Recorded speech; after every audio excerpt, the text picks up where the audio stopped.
Olá, seja bem-vindo de volta às nossas aulas de grego intermediário aqui da Escola Charles Spurgeon Online. Sou o professor Felipe Prestes e nós estamos aqui na nossa 8ª aula falando sobre o dativo e especificamente sobre o dativo de objeto indireto, certo? Temos falado várias vezes sobre a transitividade do verbo, sobre a questão do verbo ser bitransitivo, como exatamente objeto direto e indireto, e temos tratado sobre algumas ilustrações em que trabalhamos os verbos na voz ativa, sendo eles dativos de objeto indireto. Nesta aula agora e nas próximas, nós vamos tratar sobre algumas outras ilustrações do dativo como objeto indireto, mas especificamente como ele estando ali inserido numa oração com uma voz passiva, certo?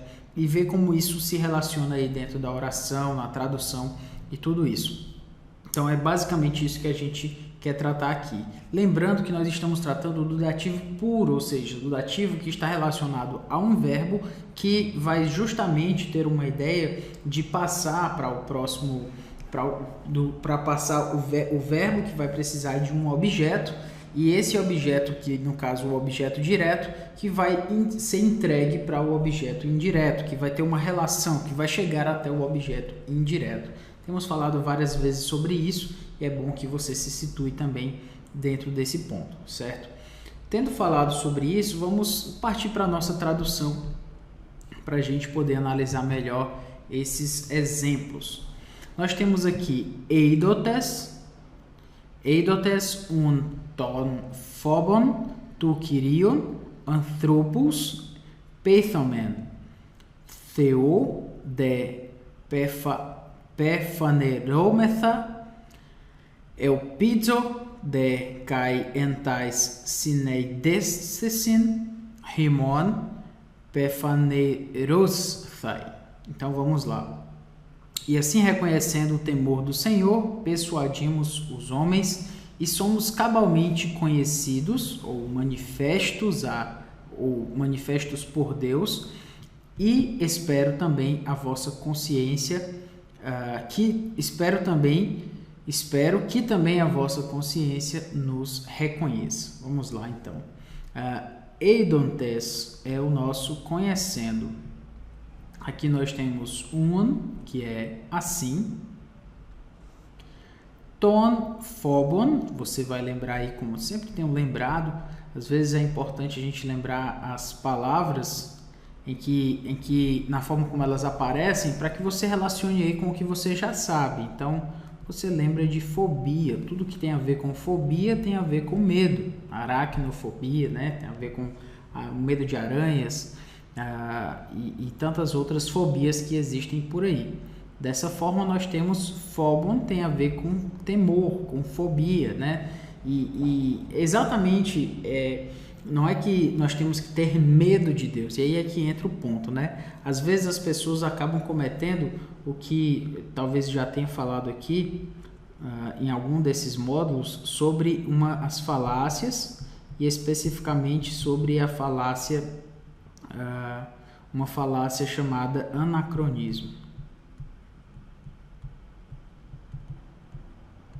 Ou seja, é quando nós tomamos como exemplo uma palavra com um radical, né? Ou seja, com uma raiz diferente, com uma raiz que deu origem a uma palavra em português, e aí a gente quer pegar essa palavra em português e inserir esse significado dentro do significado do grego, fazendo o caminho inverso. Então, phobon deu origem à fobia, certo? Então, vamos aqui entender. Phobon está no grego, tem a ver com fobia.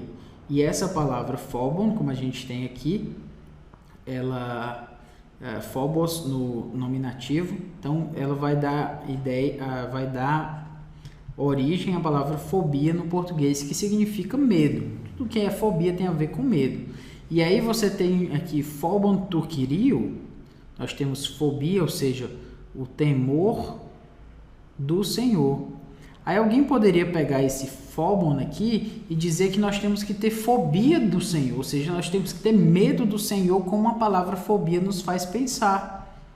Mas não é assim, obviamente. Isso é um anacronismo. Eu pegar essa palavra fobia, que faz sentido aqui para a gente no século 21, e retornar esse sentido lá para a época lá do século I, quando foi escrita a Bíblia. Faz sentido. É um caminho inverso que nós estamos fazendo, quando na verdade o caminho foi esse. A palavra phobon é que deu origem, mas não significa que a palavra phobon no grego signifique fobia no sentido do medo que nós nós somos acostumados a pensar quando quando nos é remetida a palavra phobon, ou a palavra fobia, no caso, no português, certo? Então, phobon dá origem à palavra fobia, nos faz lembrar desse significado, mas é um significado muito mais amplo. Obviamente, o temor do Senhor tem a ver com um certo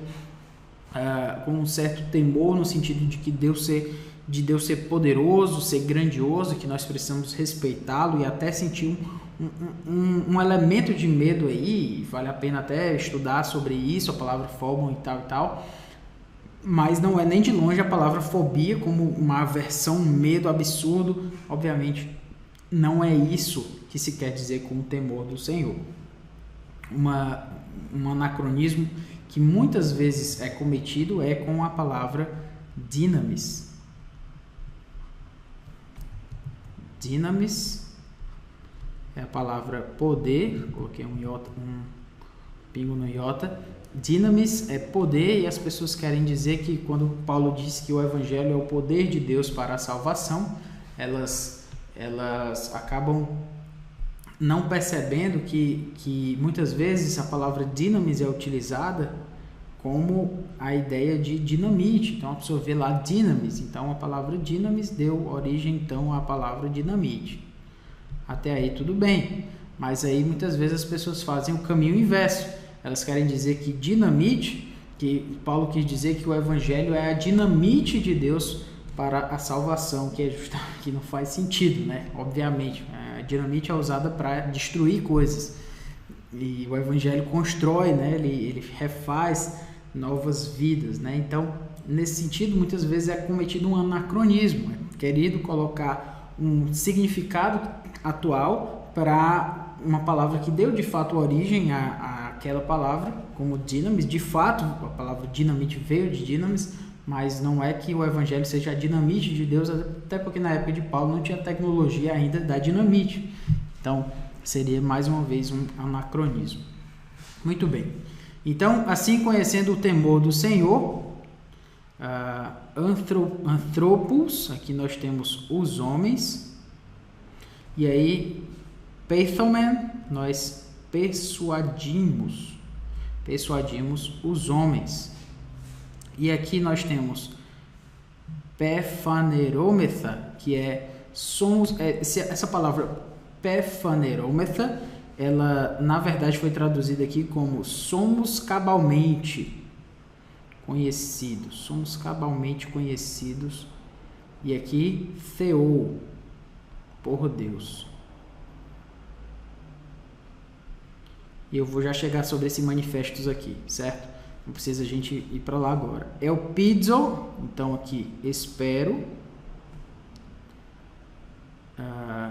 Decai, aqui também. Entais, sinei descesim, então a consciência.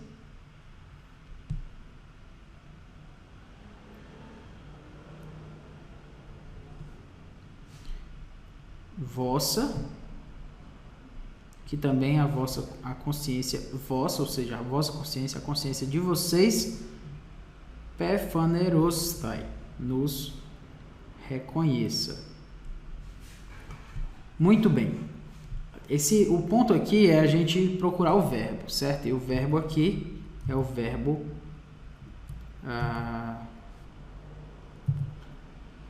pefanerometha.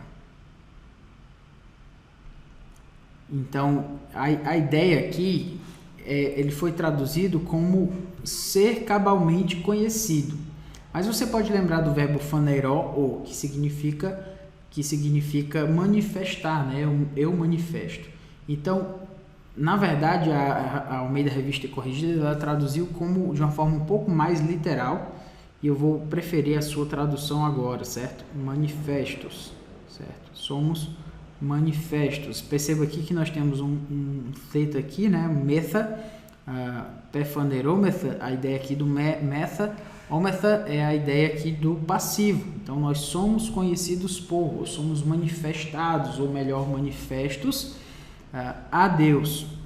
Então, nós temos aqui também o theo, que é o nosso objeto indireto. E aqui, por Deus.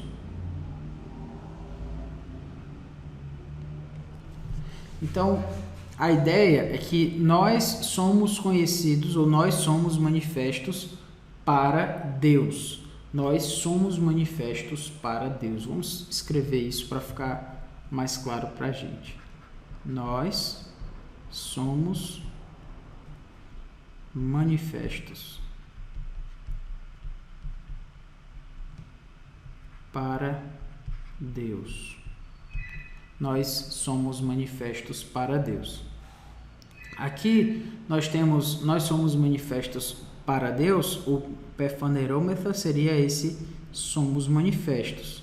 E aqui nós somos manifestos, aqui o para Deus será o objeto indireto, certo? Para Deus será o objeto indireto. Indireto, certo? E no caso, quem é manifesto para Deus, quem manifesta algo. No caso, é somos aqui, seria o nosso objeto direto aí. Somos não, desculpe, nós, né? Que se torna o agente da passiva, certo? Basicamente a ideia de objeto direto. E assim a gente vê que nessa construção da voz passiva fica um pouquinho mais complexo, mas também não é tão absurdamente assim, certo? Então, nós somos manifestos para Deus, voz passiva, e aqui nós temos o theo, então, como o objeto indireto, ou seja, nós somos manifestos para Deus, nós somos apresentados, nós somos cabalmente conhecidos, porque é uma manifestação, nós somos colocados de uma forma tão óbvia, tão clara, é como uma manifestação, é mais ou menos essa ideia aí que é colocada com o verbo pephanerômetha, aí pephaneró, a partir dessa ideia, certo? Muito bem, prosseguindo aqui, 2 Coríntios 12, 7, kaite hyperbole, ton apocalypseon, diorhiname hyperairomai, edothei moi, skolops te sarki, angelos satana, hina me kolafitse, hina me hyperairomai. Então vamos lá. E para que não me ensoberbesse com a grandeza das revelações, foi-me posto ou seja, foi-me dado um espinho na carne, mensageiro de Satanás, para me esbofetear, a fim de que não me exalte. Então vamos lá. Cai e te hiperbole, então ensoberbecer-se, ton apocalipseon, que é justamente com a grandeza, essa palavra apocalipseon, grandeza das revelações. Na verdade, melhor dizendo aí, para você não se confundir, o hyperbole é a grandeza, certo? Então, a grandeza das revelações. E a grandeza das revelações, que na verdade, para que não me soberbecesse, é diorrina, desculpe, para que E aqui não, não. E aqui é o que é hiperairomai. Hiperairomai, que é não me ensoberbeces. Falei diferente para você ter claro aí sobre o que a gente tem falado. E aqui é o que eu quero chamar a sua atenção. É dothe moi, que é foi-me dado, foi-me posto. Skolops, que é um espinho. Teissarki, aqui um dativo, mas um dativo de localização, no caso aí, na carne. Angelos, mensageiro. Você lembra da palavra angelos? Já deve lembrar da palavra anjo, mas na verdade, originalmente, a palavra angelos tem a ver com mensageiro.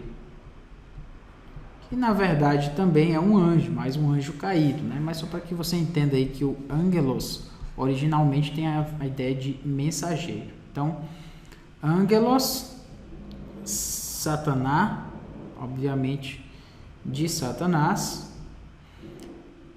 Hinamé, então para mim. Colafidze, que é esbofetear. Hinamé, a fim de que não, todo esse a fim de que não, esse hinamé. Hiperairomai, que é não me exalte. A palavra é um texto interessante aí, hiperairomai, duas vezes, palavra que se quer chamar a atenção. Mas o ponto aqui é o nosso dativo, e o dativo aqui, o verbo primeiro, que é o que a gente tem que chamar a sua atenção, é dothe, que é o verbo dar. E aí nós temos um skolops, então foi dado para mim alguma coisa, né? Foi dado para mim alguma coisa. Quem dá algo. E esse algo aqui é o skolops, é esse espinho. Então esse é o objeto direto, o espinho, e o objeto indireto vai ser o moi aqui, o mi ou para mim. Aqui em português foi-me posto. Eu vou aumentar aqui, foi-me dado, para que você entender, para que você entenda aí. Um espinho vai ser o objeto direto e o mi que é o objeto indireto, certo? Mi, foi dado para mim. Então, para que a gente entenda melhor essa frase aí, vamos colocá-la assim. Um espinho na carne foi dado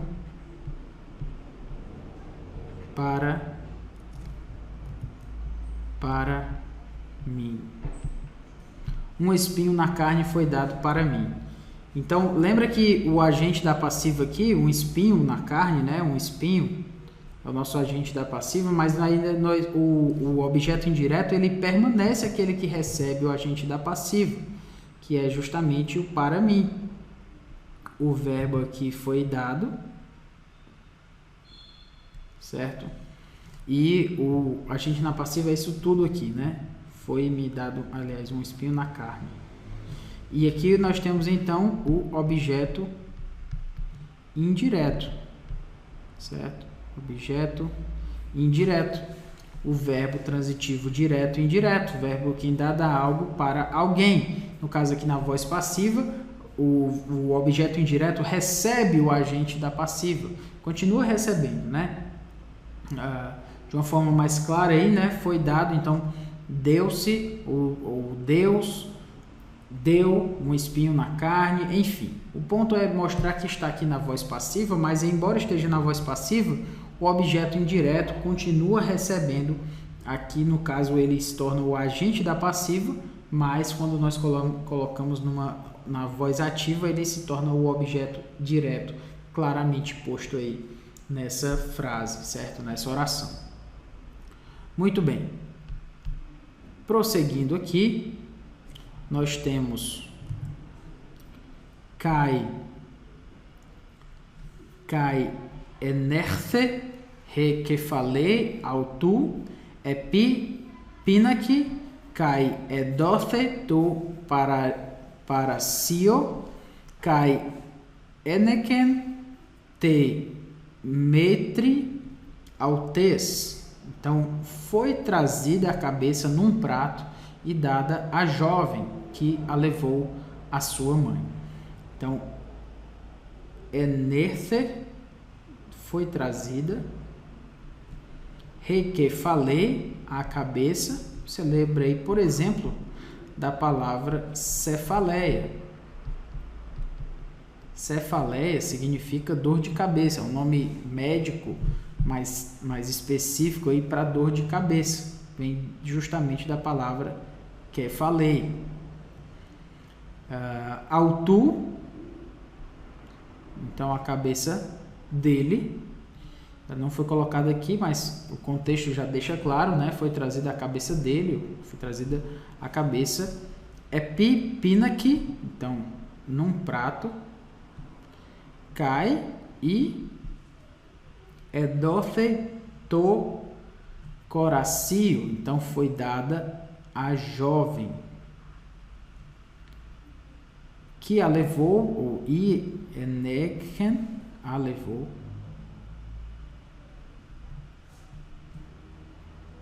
te metri autes, a mãe, metri, lembra de matriarcal, então metri, mãe, dela, autes, sua mãe. E esse aqui foi estilisticamente colocado aí para fazer sentido. Muito bem. O verbo aqui é o verbo edothei. Edothei é o nosso verbo. O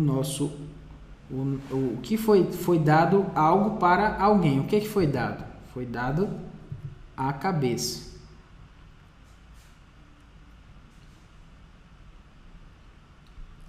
E foi dada a quem? Para quem? Foi dada a jovem. To coracio. Então vamos lá. O verbo é tudo isso aqui, certo, pessoal? O verbo é foi dada. Esse é o verbo. Foi dada. Aqui na voz passiva, certo?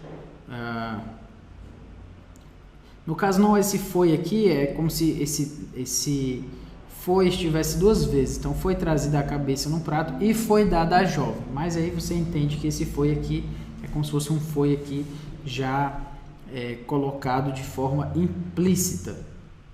Mas vamos colocar aqui só para que você entenda e também fechá-lo aqui com um círculo. Pronto. Então você entende aí, foi dada a jovem que a levou à sua mãe. Então, foi trazida o quê? Foi dada o quê? Foi trazida a cabeça. Então, a cabeça vai ser o objeto direto. E foi quem dada algo para alguém. Então, esse para alguém será o objeto indireto, que será a jovem. Então, nós temos aqui a cabeça foi dada à jovem. Vamos colocar nessa ordem direta, né? Vou colocar aqui em amarelo. A cabeça foi dada a jovem. Portanto, a cabeça foi dada à jovem. A cabeça, nosso agente da passiva, foi dado ao nosso verbo, e a jovem, lembra que esse a é uma preposição, também poderia ser para, mas lembra que tem um acento grave aqui, certo? Esse acento grave é justamente porque nós temos um artigo mais uma preposição. Então, é como se nós estivéssemos para a jovem, mas ao invés de para, se utiliza esse a aqui, certo? Esse a aqui é preposição e esse a aqui é artigo. Então, para a jovem. Então, por isso nós temos um objeto indireto aqui, certo? Esse objeto indireto com a preposição aí, no caso, a preposição a ou para, como você poderia preferir. De qualquer forma, a cabeça foi dada à jovem. A jovem é o objeto indireto, ela recebe o agente da passiva, a cabeça. No caso aqui, foi dada a ela, para ela. E assim nós temos o verbo na voz passiva, certo? Muito bem. Nosso último texto aqui, de atuto, lego, himin, hoti, arthesetai, afrimon, rebasileia tu theu, kai dothesetai, ethnei, poiunti, tus carpus, autes. Então, portanto, vos digo que o reino de Deus vos será tirado e será entregue a um povo que lhe produza os respectivos frutos.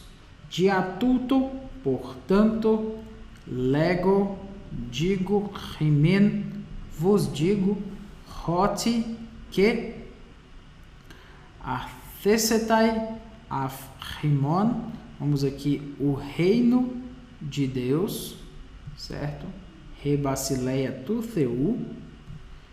Então, arthesetai afrimon, ou seja, vos será tirado, cai, e dothesetai ethnei, será entregue a um povo. Tudo isso aqui, dothesetai ethnei, será entregue a um povo que lhe produza, aqui, poiunti, que lhe produza, tus carpus, os frutos autes deles, né? Ou seja, os respectivos frutos, os frutos deles. Então, dothesetai ethnei é justamente entregar, né? Então, quem entrega algo para alguém. Nós temos, portanto, o verbo aqui. Então, o reino de Deus será o objeto direto, porque quem entrega algo. Então, rebasileia tu theu. E ethnei será justamente o objeto indireto, que será entregue a um povo, para um povo. Então, nós temos a frase da seguinte forma, né? O reino de Deus será entregue para um povo. O reino de Deus será entregue para um povo. Portanto, nós temos aqui o verbo será entregue. Nós temos aqui um agente da passiva, o reino de Deus. E para um povo será, portanto, o objeto indireto, que continua recebendo o agente da passiva, e numa voz ativa seria, então, o objeto direto. Então, eu espero que você tenha entendido aí essas expressões aí na voz passiva. Na próxima aula continuaremos tratando questões desse modo, e que Deus nos abençoe aí, nos ajude a analisar melhor essas frases, essas orações com o objeto indireto. Sei que temos tratado muitas desses exemplos, mas eles existem justamente para que a gente preste muita atenção nesses pontos e para que você note, certo, que nós estamos tratando daquilo que é mais essencial no dativo, que é o dativo puro, como referência, como objeto indireto. Então, esse é o núcleo do dativo. E por esse ser o núcleo do dativo, nós precisamos analisá-lo de uma forma mais específica, e é a forma como ele mais aparece. Depois, nós tratamos as outras questões, ok? Então, que Deus nos abençoe e até a próxima aula.